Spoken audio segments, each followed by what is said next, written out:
السلام علیکم ورحمۃ اللہ وبرکاتہ۔ آج ہم بات کریں گے حضرت ابو بکر کے حوالے سے، جو انہوں نے خطبہ دیا تھا اللہ کے رسول صلی اللہ علیہ وسلم کی وفات پر، اور یہیں سے ہم ثابت کریں گے کہ میت کا چہرہ ڈھکنا اور اسے کھولنا اور اسے بوسہ دینا، جب اللہ کے رسول صلی اللہ علیہ وسلم کی وفات ہو گئی تو حضرت ابو بکر گئے مسجد نبوی اور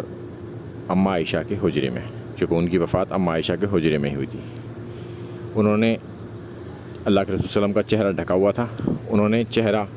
کھول کر بوسہ دیا، اور پھر وہ باہر آئے، اور باہر آ کے لوگوں سے انہوں نے کہا، جو لوگ حضرت عمر کو گھیرے کھڑے ہوئے تھے، یعنی کہ ان کے گرد، تو انہوں نے کہا کہ بیٹھ جاؤ۔ پھر حضرت عمر نہ بیٹھے، باقی لوگ بیٹھ گئے۔ اس کے بعد پھر انہوں نے کہا حضرت عمر نہ بیٹھے، باقی لوگ بیٹھ گئے، تو لوگ حضرت ابو بکر کی طرف متوجہ ہونے ہو گئے، اور پھر انہوں نے کہا اما بعد، کہ جو محمد صلی اللہ علیہ وسلم کی عبادت کرتا تھا وہ جان لے کہ اللہ کے رسول صلی اللہ علیہ وسلم کی وفات ہو چکی ہے، موت ہو چکی ہے۔ لفظ خطرناک چنا ہے، اگر کوئی سنے گا تو کہیں کوئی فتوی نہ لگا دے، مگر یہ حضرت ابو بکر کا فتویٰ ہے نا، کسی میں ہمت نہیں ہوگی اس بات کی۔ اور جو اللہ کی عبادت کرتا تھا وہ جان لے کہ اللہ ہمیشہ رہنے والا ہے، اللہ کو موت نہیں آئے گی۔ اور اللہ کے رسول صلی اللہ علیہ وسلم کے بارے میں انہوں نے فرمایا کہ آپ پر ایک موت آ چکی ہے، دو موت کبھی جمع نہیں ہوں گی۔ پھر انہوں نے قرآن کی ایک آیت تلاوت کری، چیپٹر 3 آیت نمبر 144، بڑی خطرناک آیت ہے، کہ اللہ تعالیٰ فرماتا ہے محمد اس کے سوا کچھ نہیں، بس ایک رسول ہیں، ان سے پہلے اور بھی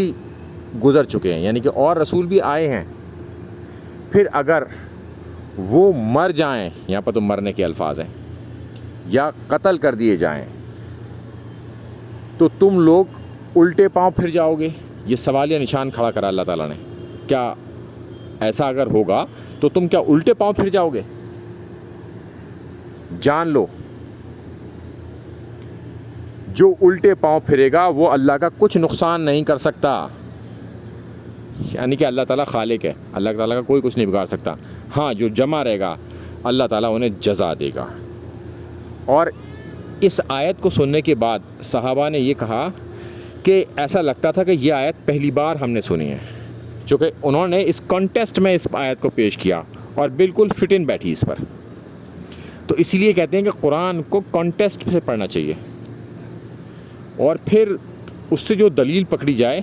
تو وہ پکی دلیل ہوتی ہے، اور پھر وہ آدمی کو مطمئن کر دیتی ہے، اور سارے لوگ مطمئن ہو گئے اس حوالے سے۔ السلام علیکم ورحمۃ اللہ وبرکاتہ۔